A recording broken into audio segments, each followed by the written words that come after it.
A little bit of the new BTS song, instrumental version playing in the background, Dynamite. It's pretty nice. If you didn't know it was K-pop, you would probably think it was Bruno Mars. So, but I guess it's time to actually say something, huh?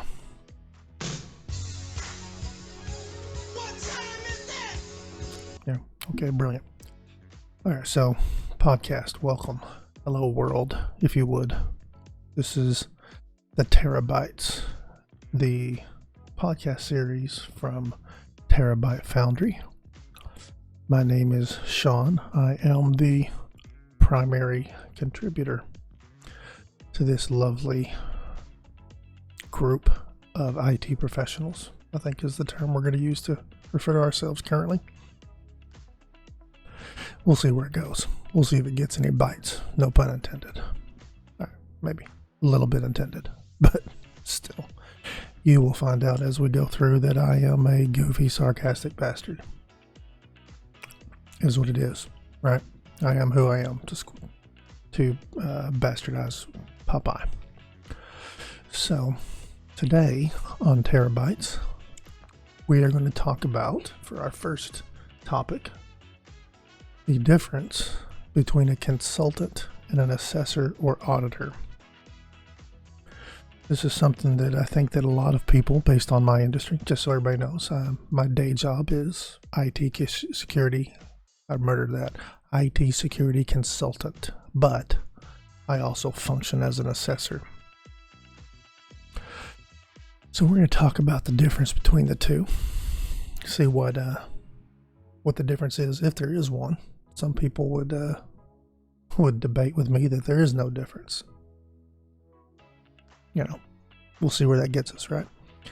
We'll also what to expect and what you should be ready for and provide to your consultant to get the most out of them. And then we're going to talk about something that probably is everyone should know it, and it might be our no kidding segment. What not to do around your assessor.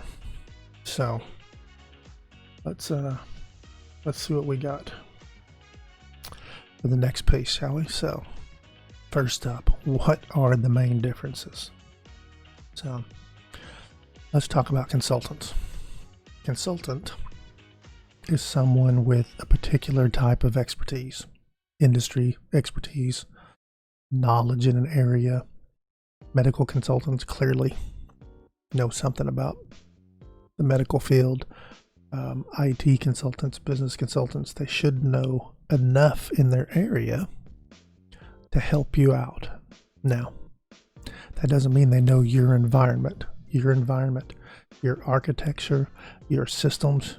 Lord knows your applications should be things that you are the subject matter expert on, not your consultant. If you find yourself in a position to where they know more about what you're doing than you do, well, we'll have to have another conversation. Reach out to me if that's happened and I can help you deal with it. So another thing that consultants are, good communicators. I said communicator, so you can tell that I'm awesome at my job. They're good communicators, right? They should be able to help you understand whatever industry standard or programming device or whatever it is you hired them for. They should be knowledgeable in the general practice of that. Not your environment again, right? They should be able to help you, however, apply all of those industry standards and expectations to your environment through collaborative effort. And that's key, right? Your consultant is someone you work with. Worst thing you can do with a consultant, have secrets, because they're going to consult you and push you in directions. And if they don't have all the information, you're hosing yourself, right? At that point, they don't get hurt in the process other than the possibility that someone might come to you and say, what do you think about this person? Right. But their reputation is in your hands, but they're also going to be able to tell everybody the truth of the matter. So communicate, right? Make sure you know what's going on, and they should be really good communicators. Hey, A consultant who doesn't know what questions to ask, and I'm not saying brand new green ones who are straight off the training line, right? But people who've been around and know what they're doing should be good communicators and know what questions to ask from you, right? Their job is to help you, and their focus should be on helping you achieve the goals of your company, or at least help you achieve the final resolution they were hired for through that engagement, which should support the goals of your company, right? If you're looking to do something that makes the company, your IT department, support your business unit better, and they come in and help you build out all these neat things, but it makes your business unit work harder to support what you did, then there was definitely a lot of miscommunication there. You've wasted your money and your efforts. Their job is to come in and help you achieve goals, not to come in and make you feel pretty about yourself, and not to come in and tell you everything you're doing is right. If a consultant comes into your environment and they don't give you information or disagree with you ever, then you wasted money, because you shouldn't pay people to come in and tell you stuff you already know. Period. Right? Just makes sense. So now let's talk about what the main function of an assessor or an auditor is. Assessors and auditors, similar to consultants, are experts in their field. Usually, these assessors and auditors have expertise in a particular auditing standard. And by that, I mean PCI, which, of course, payment card industry. I do a lot of work in payment card industry. SOX, Sarbanes-Oxley, right, which is the government-based one for publicly traded companies. I do some work there as well. Whoever works with HIPAA is another one. High trust. The new one's coming up. Everything's fun and privacy related right now. So whoever you're working with as an auditor, their expertise will be in that standard. Period. Now, they should have some widespread knowledge of technical architecture, application level systems, components, things of that nature, and how they function, definitely how they talk to. They should at least know the basics of all of these, but their true deep well knowledge will be in the auditing standard, because that is what they're there for, right? An assessor's job is to come in, look at your environment, and determine if you are meeting their requirements for whatever standard it is they're there to assess you under. Like I said, as I mentioned, I do PCI and SOX and HIPAA and pretty much anything they hire me to, I'll come in and I'll do it at this point. Not all at once. I won't go into a client and say, let's see your evidence so that I can write your reports and show that you're compliant in both PCI and SOX. And while we're at it, let's just throw in a side serving of HIPAA. The focus is on one. The standards all vary, and the evidence required to meet them is different across the board. So there's really just no way that you're going to get in there and address all of them at once. And there are some people who specialize greatly. Like there are some people who will do PCI only. You'll find some companies that are doing SOX auditing because they work for PricewaterhouseCoopers. So their whole business model might be on doing the technical piece of that, while the rest of their company focuses on the financial aspects of it. So, and then of course, you've got internal auditors whose sole purpose is just to make sure you're not breaking, I should say, any of their internal policies. So that's what an assessor does, right? They're probably a good communicator as well, right? I work with several people, my peers, that are consultants / auditors, assessors. And I would say they're all proper communicators. They're good at it, right?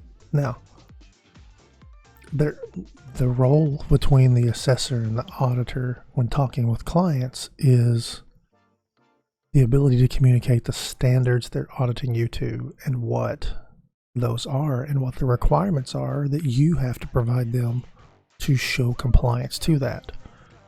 That's it, right? They're not there to solve your problems. They're not there to help, remediate issues, not during the assessment anyway. And we'll talk about that in a little bit. So, there are plenty of people out there that are assessors that are great communicators. So you don't have to settle for one that isn't. But prepare yourself for the idea that once the assessment starts, you can't just swap assessors in the middle of an engagement because you just don't understand what they're saying to you. So the onus really is on you, because the assessor, while he may not be your assessor next year because you choose to work with someone else, has no real negative ramifications from a bad assessment. That's all on you, and your company will bear the fruit of that. So make sure that you communicate properly, right? The assessor's job is to determine compliance within a standard associated with whatever the engagement is you're doing. They're not, like I said before, they're not there to help solve your issues. If it becomes a fixed situation, this is truly a remediation issue, and it's the role of the consultant. Even if the same person doing it is your assessor outside of your engagement, he transitions into a consultant once you are not being assessed. But during the assessment, you can't count on him for direction. They're there to look, review, judge, document. That's the difference. So, in a nutshell, right, are consultants there to help. Assessors there to determine. They come to a determination. So, moving on, let's talk about what to expect from consultants a little bit deeper, shall we? So, when working with a consultant, what we want to do is clearly define the area of need. Review the statement of work ahead of time, and then review it again together so that everyone's on the same page, right? Be open-minded to things changing since you ask for outside guidance. As I stated in the earlier part, if your position is to hire a consultant to come in here and make yourself feel pretty because you need someone to pat you on the back and tell you that everything you're doing is amazing, then you're wasting your money, because a good consultant will not do that. And even a decent consultant will always find something to tell you that you can improve on and change, because they don't want to walk out and leave your upper management thinking, why the hell did we hire that guy? Right? So, be open-minded to the idea that you're going to change. Also, don't expect miracles, right? If they propose changes that you don't at least understand, then you can't support them after they're gone.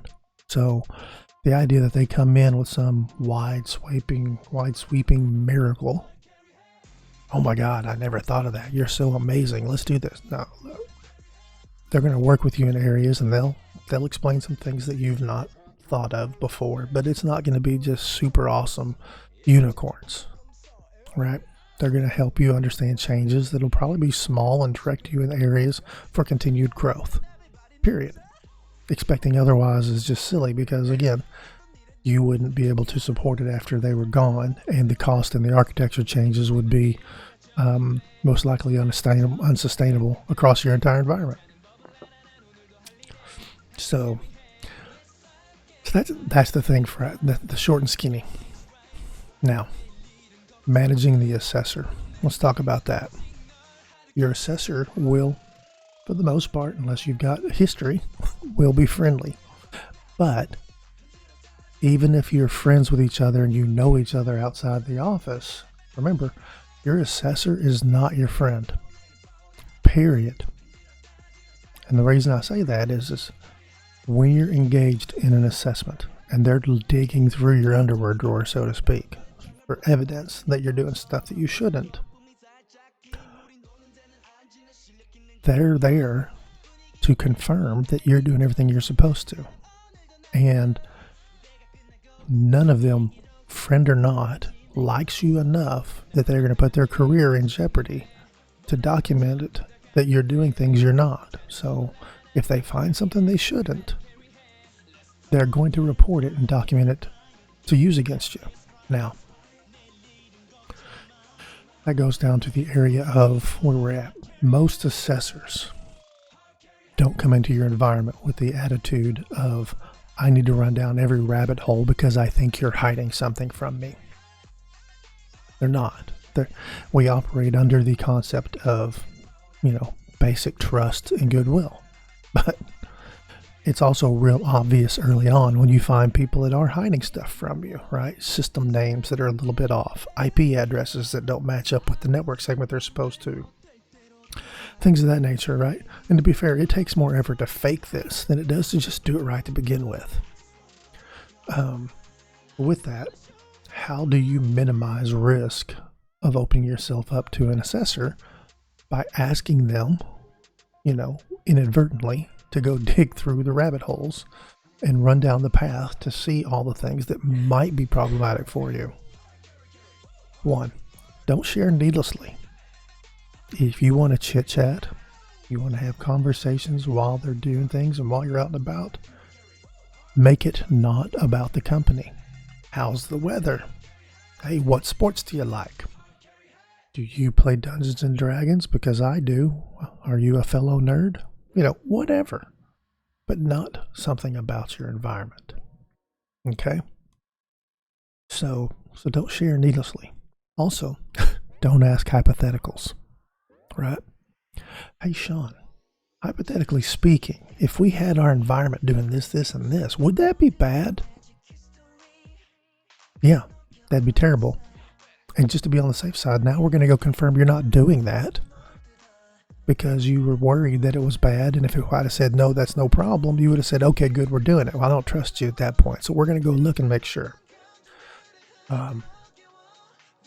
What's another area?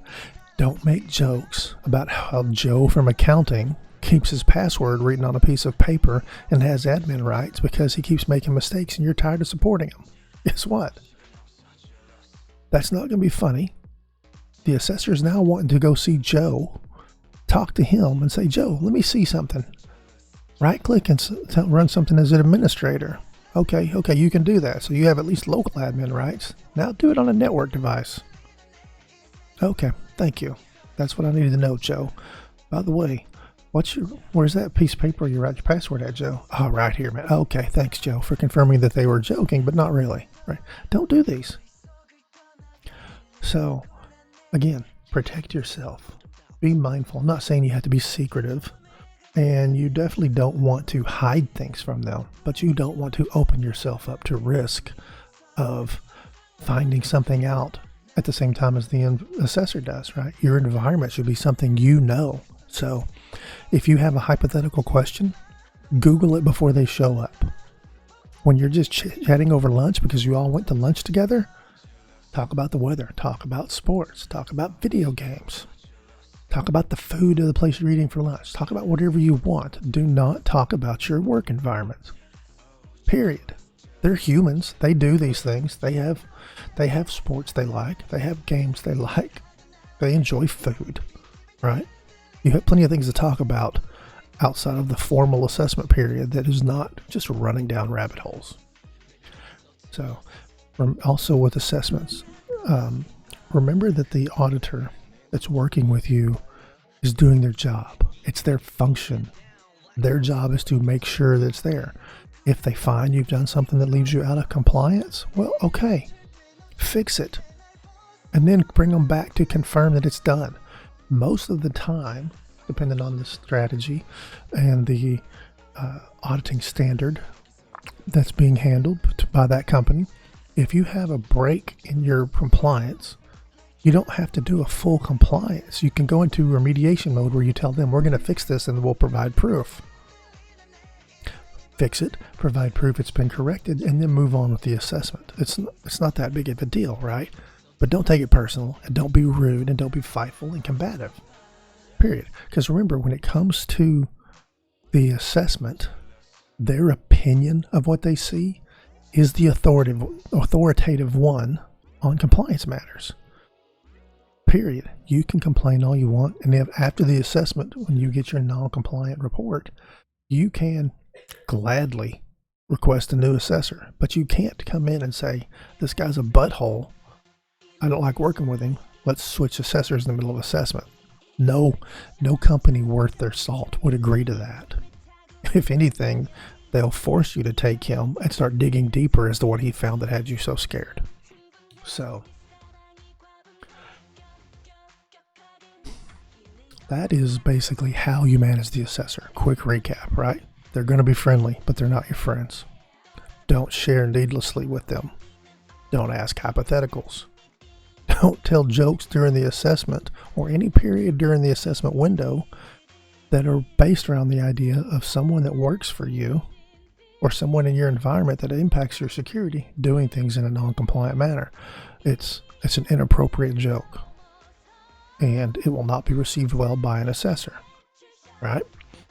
And then remember their function, right? Don't take it personal. If they say one thing and you say another, you can agree to disagree. And I would say that once the assessment is over, that's when you want to come to your management and their management and say, before next year, we need to answer some questions about these. So thanks everyone for listening to our first podcast on this. I look forward to any feedback or questions you may have about this. We can do continued deep dives into these or others going out in the future, or some of our upcoming topics. We're going to do a series on approved scanning vendors, what that is, why you need them, what it means to you. And of course, I've got a guest, a peer of mine that I work with that's going to come in for the series on ASVs and talk about just vulnerability scanning in general. We're also going to talk about CCPA, which is the California's Privacy Act, recently passed and went into effect this past summer. So privacy is a big hot topic. One of my other peers on the team at work is one of our company centerpieces with the addressing of privacy in California, our products to address them and understanding how it affects our clients. And she and I are working on some things to come and do that. So will definitely be exciting for those of us in security anyway. Those of you who don't like computers and things of that nature, hey, thanks for listening. I'm shocked you stuck around this damn long. I'll try to be more energetic in the future, but as a rule, I tend to not be. Sorry. If you want to interact with me directly, you can find me on Twitter at TBF_Sean. Sean is spelled SHAWN at TBF_Sean. You can also find us at terabytefoundry.com, which is the website where our blogs are going to be, and links to all of our podcasts and things of that nature will be there as well. And feel free to message me through either medium with comments, concepts, topics you want to see us talk about, things of that nature. We're always open to talk about anything technical. There's a couple of us who have MBAs, and we would love to even talk about general business stuff. I mean, granted, most of my career has been in IT or telecommunications. So for me personally, if you want to talk about the governance and the strategies for a company that works in that area, or how to even just utilize your stuff better for business, better business results, then absolutely reach out to me. So again, thanks everybody for our first ever podcast. We'll see how we do going forward. I'm sure it'll get better. Can't get worse, I'm assuming. Well, we'll see. There's always a bottom floor, right? All right. Thank you again. I know I say thank you a lot. I try to be a very thankful person, but have a great rest of your weekend, unless you're listening to this on a Wednesday, and then you made it over hump day. And thank God the weekend's almost here. So we will talk to you later. All right, bye.